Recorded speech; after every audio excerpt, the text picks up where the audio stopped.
Has to be Trundle. The Camille into Sion doesn't really work. So 1-3-1 with some pick against Afreeca Freecs, looking for strong lanes, but also to get himself out of the way of any trouble. Scouting with his face a little bit as well, if there's going to be a collapse from the bot side. Also standing on top of a ward. And he's going to win the smite battle, and Tara's going to turn himself around, but in goes Keen. The double knockup does come down, but Kuro gets the earlier rotation, and Tara knocked up Blossom. First blood going over to the Talia. This could be Kuro with an opportunity to make things happen. Parallel convergence. We expected these guys to be hanging out together, as there's the ult. Going to land on Afreeca straight away. Will have the chrono break, but can he actually get it down in time? He does. Kuro taking a bit of damage, but no, he's going to get punished. Kuro grabs his second, 100% of the kills, and it's in the mid lane this time. Ocean to guarantee the early game. Take a mountain anytime. Oh yeah, now they can start shoving down these turrets. Feels like it's exactly what they ordered. Looking like they're going to get a lot of bonus things here unless they can actually harass Keen off the turret top side. Set up for a Drake.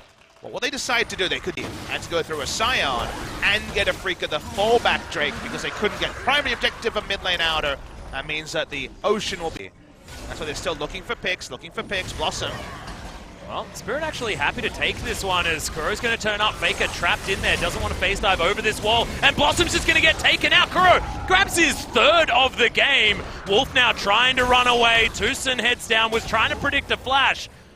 And Wolf. Yeah, but there is 4 members farmed from SKT. Will there be the turn? Yeah, no unstoppable onslaught actually to start off this fight as King turns up at the nick of time. The Baron does go down to the Ren, but can they get anything more? Spirit's going to be taken out. Baker flashing himself out after picking up the kill, but Kramer slows him down with the Ren, and he's got no mana. Another Ren comes in. It's a double kill, expertly executed by the Kalista from the Ren. They're going to take top lane turret as well. That was the pick they needed. And all of his Rens, just to make sure that that kill on Faker was secured. He used the first Ren for the slow rather than using it for the execute because he was this Baron times out. Yeah.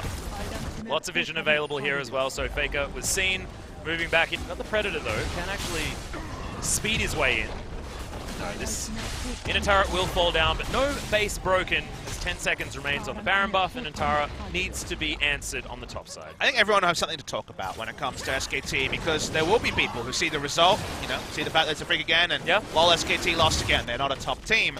But also the SKT fans will watch this, who watch this series will see it's a much, much better performance. The Afreeca loss was 5 not walking all over SKT, but they are looking to close out the final game. Well, speaking of closing things out, Faker in a whole host of trouble is going to have the chrono break to get himself back as Kramer takes the full damage from it. In comes Antara. He's trying to find Kramer, but he gets slowed down by the Rend. Faker getting in there. Parallel convergence, triple stun as Faker's schooling everyone. He picks up one of the kills, but is then going to be turned around upon an SKT. Not quite at a position where they can fight that off, but damn, that looked good. Be within the next few minutes. Need that weave as well, but guess, safety first. Yeah. Well, it's also, that's in the playbook as well. This is what we use it for. We take a turret using the wall. They don't have it for Baron, though, if they want to try to rush it down on spawn. Well, Bang is actually going to look for Kuro, who's going to respect it a lot. Yeah, Zhonya's does get utilized, so it's the stopwatch, actually. That's just going to be Bang picking up the kill. Kuro just out of position. We were singing his praises. You can't make a mistake like that. Good, decisive play. Yeah, the E there actually interrupts the Banshee Veil. They take him down. The Impale was not used in all of it. Still available. And SKT finally picking up some standing gold.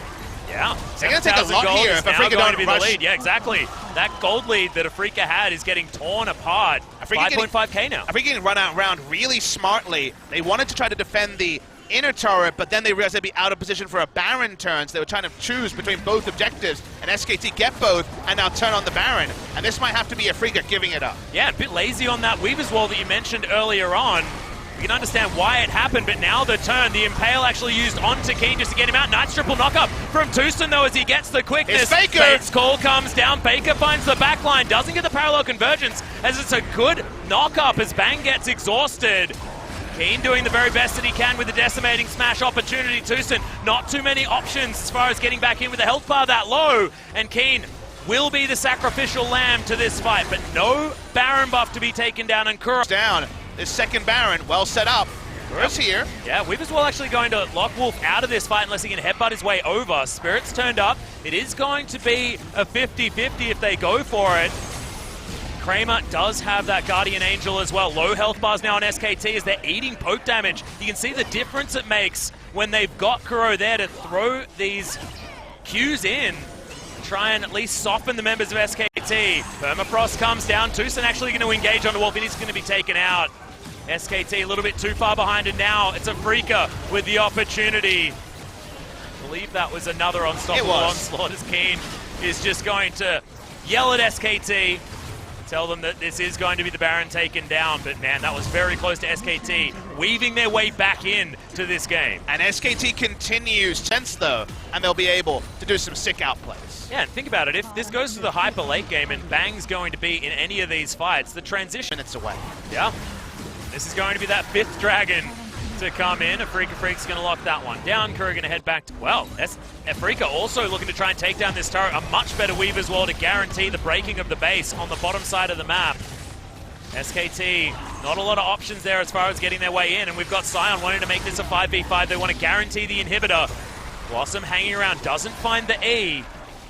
They will be able to lock this one in, so really good play from Afreeca Freecs to guarantee that the base is in shambles. There as well as in goes Tucson. They're actually looking for the fight. Immediately destroys Faker. Didn't have the opportunity to press the R button, and now Afreeca Freecs will take their 2nd inhibitor of the game, and possibly even more.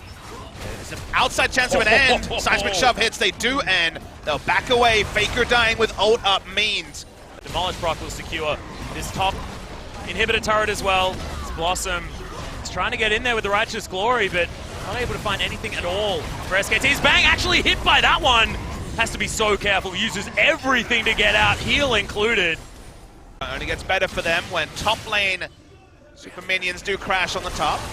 Well, in goes Tucson. He's going to be able to pick it up onto Antara, but the Subjugate is going to be there. They've piled all the way in on top of this fight. Makuro very safe in the backline, and Blossom nowhere to be seen as Weaver's Wall was set up. Wolf is going to be the first casualty of the fight, and once again, it's just missed timing. Blossom finally flashes his way in to try and get the work done, but the Impale isn't going to get anything done. It's just going to spell his death as Kramer picks up the kill. Now they're all going to flood forward. There's knockups left, right, and center. A double kill as Kramer, his only game of the day, and he picks up the double and ends it for the Afreeca Freecs. It's a 2-1. It's a different story for the first meeting in this particular season for the Afreeca Freecs and SKT, but the same result in the end. The Afreeca Freecs outthink, outplay, and in the end out-execute what SKT was trying to do. The Skarner so often a voyeur in this game, watching as great plays were made by the